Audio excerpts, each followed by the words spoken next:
What's up, you guys? Welcome to today's video. So, I have a very special treat for you guys. When I was visiting my friends and family in New York, I actually took the time to walk around my hood and show you guys some things. Some places where I used to live, some places where I outran the parole or I ran from cops. Now, this is a little bit difficult for me to share because walking around that hometown of mine, I was a little anxious. I'm very grateful that I had support there with me, helping me film, because I just didn't really feel comfortable doing that. There was also a moment where we were filming and just out of like force of habit, I put the camera down while someone was talking to me, and I just can't stand that I missed this because he was very willing to talk to me, and I'm sure if I had asked him, hey, do you want to like maybe put this in the video, I'm sure he would have said yes, because he was just very open to talking with us. He was describing all of the drugs that are in this town and on his very street, in his very apartment building, and it was just a missed opportunity, and I can't stand that I didn't ask him that. I just didn't want him to feel uncomfortable talking with us because, I mean, I have all this YouTube equipment and we're walking all around video, like recording things, and I just, you know, like I said, I didn't want him to feel uncomfortable, but there are some good parts to this town. There are some really good people in this town, but there's also another side of it, and you know, that's the side that I'm going to be sharing with you. So I don't want you to think this town is all bad, because it's not. I have amazing family there. I have got great friends that are from there and live there. So I don't want you guys to think this town is just awful, but it does have its problems. You know, it is a rural town. It's a really hard word. Did I say it right? Girl. It's a really small town in upstate New York, and it's riddled with drugs. And there's a huge problem in that town as far as drugs go. And I contributed to that in a major way a very long time ago. So it is emotional for me to go back there and just confront myself with the mistakes that I have made. So I really hope you guys enjoy this video. Please remember to stay kind in the comment section down below. I love you guys, and I will see you next time. So we are outside of a school that I used to go to. Now, when I was younger, I would move around all the time. And that was really just because we were poor. My mom got evicted a lot, and that was just a struggle. I remember going home to a house full of boxes. So this is just one of the schools that I went to. We're in Hancock, New York right now, and this is the time in my life where I started to get really rebellious. I was 12 and 13, and I had no friends. I was totally weird. I like Ozzy Osbourne, dressed in black, right? So no one really wanted to hang out with me. When I moved here, I met one girl that I met her in detention, and we just became really good friends almost instantly. And every day I would go to her house. She would smoke cigarettes, so she was cool. She would drink alcohol, and she started taking me to parties, and that's really where my addiction started. I was so happy to finally have a friend that I wasn't even thinking anything long term, and I was having a good time. I remember drinking alcohol and feeling like I was meant to drink alcohol. My brain just kind of calmed down, and I felt good.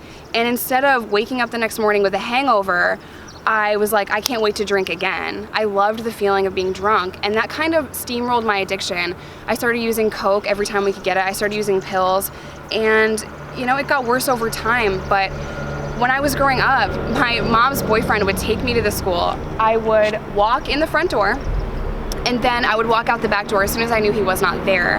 I was so rebellious, and I hated school so much that all I wanted to do was get kicked out. So I would walk in this school, like walk in this door right here, smoking a cigarette, and I would see how long it would take for them to stop me. Sometimes I'd get to my locker, sometimes they'd stop me in the front door smoking a cigarette, and they'd yell at me. And that was really just the start of my rebellion and my angst. And before long, I put so much pressure on my mom for constantly getting sent to detention, constantly getting in school and out of school suspension. She really couldn't handle it. She would find me at these houses drinking with all these people, and I'd get brought home by the cops, and eventually my mom just kind of was done. She didn't know how to handle it, so I got sent to live with my dad in Sydney, New York, which I will show you guys here in a minute. But yeah, this is kind of where it all started for me. So now I'm gonna take you to the place that I lived and show you guys how I snuck out of my house all the time. So come on. This is actually an apartment building, and we lived on the bottom floor. So let me take you guys around. We did knock and let them know we were filming.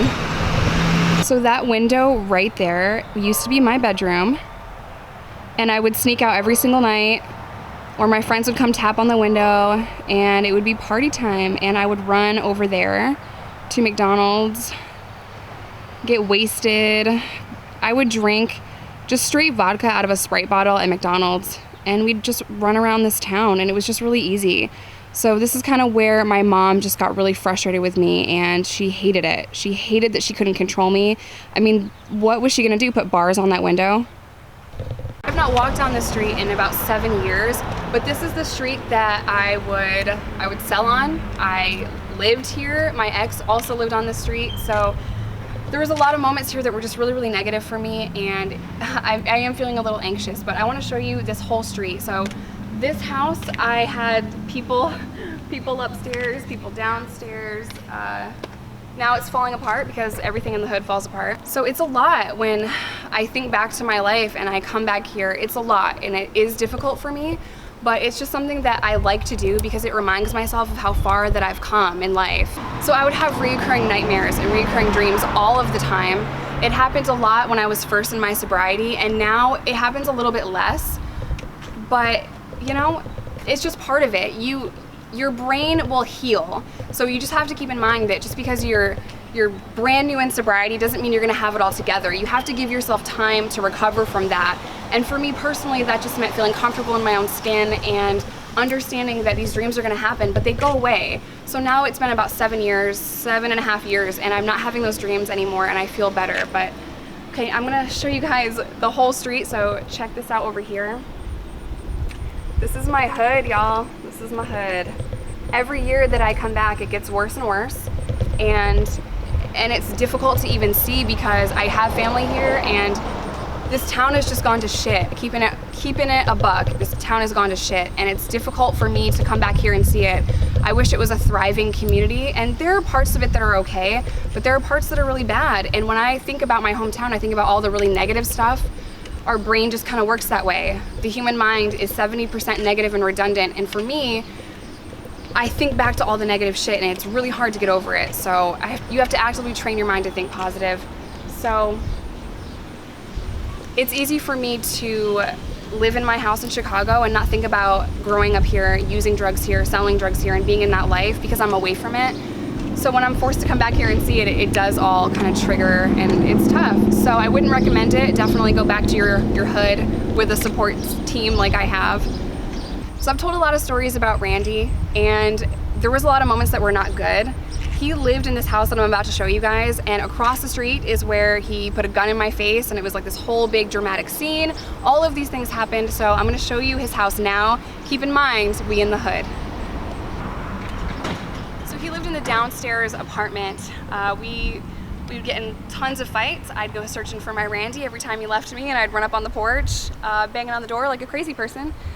I think Randy's sister lives there now, and it's just really difficult to see because it brings back years of memories. So the house I'm going to show you now is actually my cousin's old house. There are still people living in there, so they might be a little pissed off when they see me with a camera outside the house, but it's something that I have to show you. I actually stayed here for a little bit. After I left Iowa and I was homeless, I had to crash on my cousin's couch, and I just got right back into it, so come on. It's really hard for me to see this house. It just reminds me of so many bad memories. So let's walk this way.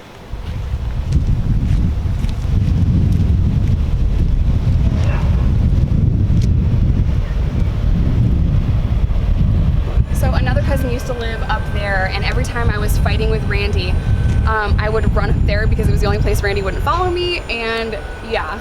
So you can imagine there's been a lot of brawls on this sidewalk, just trying to get away. One of my cousins was really great, really nice to me, and he'd always give me, you know, a place to crash. My old runner used to live right across the street. He lived there with his girlfriend and their daughter.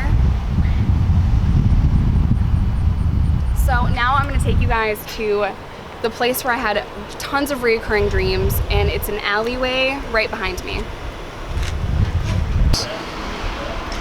So I would have this dream, and every single time it went the same way. I'd be at this bar right behind us. It's now a pizza place, but that used to be the Hideaway Lounge. And I would walk across the street every time in my dream, and I'd be walking down this alley, and we'd get to about right here, and someone, it always kind of went different, but someone would come up to me, put a gun to my head, and shoot me, and I would die in this alley about right here, and then I'd wake up. So every time I had this dream, there'd be cops everywhere, and everything was black, but I could still hear it. And that was just really part of the psychosis of meth, and it was really hard to get that dream out of my out of my brain. I haven't had that dream in a while, but it was something that just drove me absolutely crazy when I was first in my sobriety. So I'm just very grateful to not have that dream anymore. It drove me crazy. So if you keep walking, I'm gonna show you guys where Randy used to live and how I used to get out of parole's hands. So when you are on parole in New York, you're not allowed to date anyone also on parole. So we had little clever ways of getting out of situations like that. That was Randy's window right there to the left. I would come out the window, walk on the street, or not on the street, I'd walk on the ceiling, and I would walk across those, and I would go into that door right there and walk down the stairs to Main Street. So I'm gonna try to take you in there now. Let's go. I would climb right here and look down, and I would jump over here, jump up on here, and walk through here.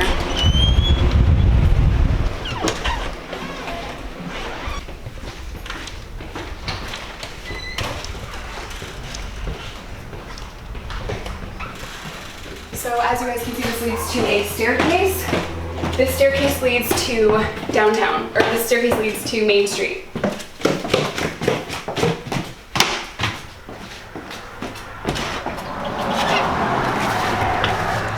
So from here, I would sneak back either to my apartment or down Pleasant Street where my friend lived. I'd cut back through the alley so parole didn't see me again.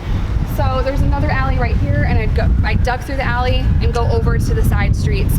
Now it's pretty rough, and that's how I would escape parole, and they wouldn't know that I was there. There was one time where we just answered the door and I pretended to be somebody that I wasn't, so that parole didn't know that I was in fact Jessica. So, you know, follow all the rules for parole. So we're gonna get in the car and take you over to a different place where I used to live, and it's kind of a walk and I'm lazy, but come on you guys.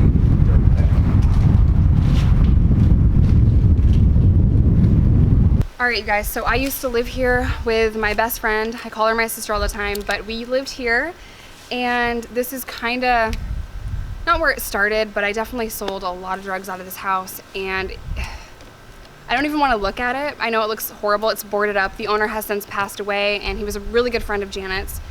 So if you walk over here,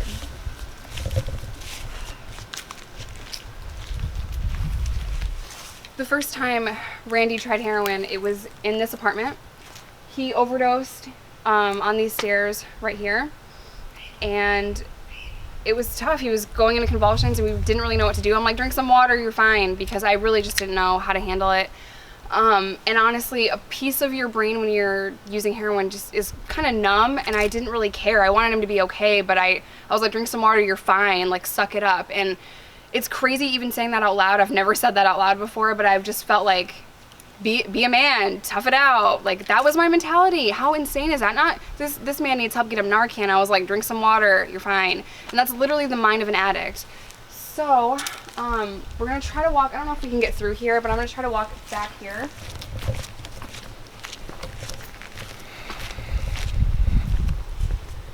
So I got arrested and yoked up by parole. They were banging at all the windows. The bathroom window was right there, and I was hiding in the bathroom, and I was just like, oh, please go away. And they're pounding on the windows on the other side. Can't get through there, but they were pounding on the windows. There's cars out front. They're at the front door, the back door. And Janet was like, she stormed in after they kind of fled, and I'm like, Janet, ah, and she didn't hear me. So eventually they came up and they yoked me out, and I went back to jail. So let's try to walk back here. Of this.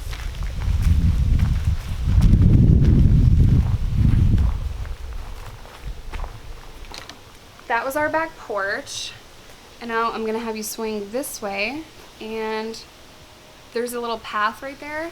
I would just scurry like a tweaker out the path and go to wherever I was going so that people wouldn't see me walk out the front. I was kind of paranoid about people seeing me coming and going, and I just wanted to like duck out for whatever reason. I just didn't like people seeing where I was going or if I was home or not, so scurry like a tweaker. Okay, so now I'm gonna show you guys a restaurant. It's called Joe and Vinny's. I used to live above it with Randy, and it's kind of sketch over there, but they have good pizza, so come on. So this is the last place I lived in New York, and this is actually where I ran from the cops on a bunch of charges that I was completely innocent of, and I have since beaten. But I lived upstairs, and again, I was a drug dealer, so I was selling a lot of drugs out of here. I did have nicer places than this at the top, but we're talking about the bottom, you guys. This is me at rock bottom. Come on. So when you're a criminal, you know how many cops are at your door. You can hear them. And you pick up on everything, every little noise, how many feet, how many steps, how many feet, how many voices you hear. You hear everything. You're on high alert, especially with adrenaline running through your body. So I knew there was 5 officers outside of my house. Come on.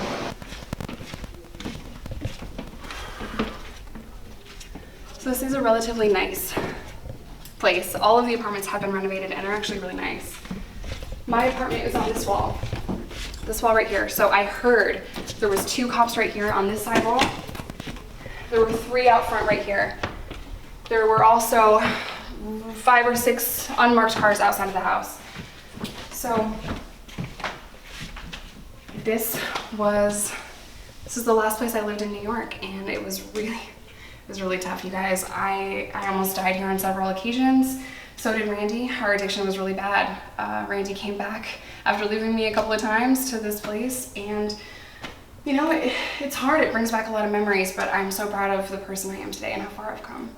All right, so this staircase also leads out to Main Street.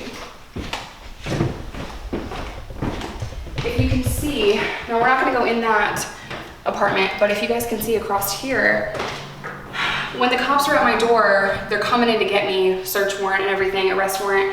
What I did in my apartment was I smashed out the window of that abandoned building. I got down, I kind of jumped over, got down in there, and I popped out on the street and ran from the cops. I'm sure you can see a pattern here of me running from the cops. I did it quite often. I never used words like quite before. That's weird. I'm not fancy. I'm trying to front and be professional. I'm not that fancy. So I couldn't get through on this side of the building because that is closed off. So what I did is I was in this building up here.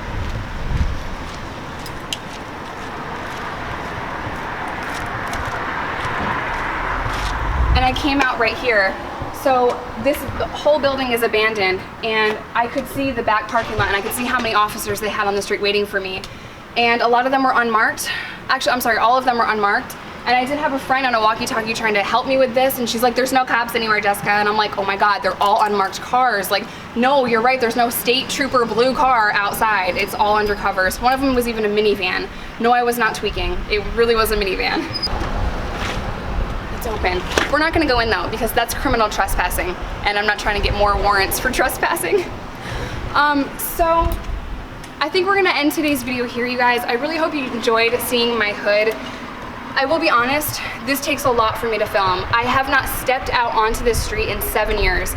I have driven by, I go to my parents' house, sometimes I go out for pizza, but I have not actually stood on this street in 7 years. So it is difficult for me, and I'm very grateful that I have a support team that is with me today helping me film this. Stay safe, stay sober, and I'll see you guys in my next one.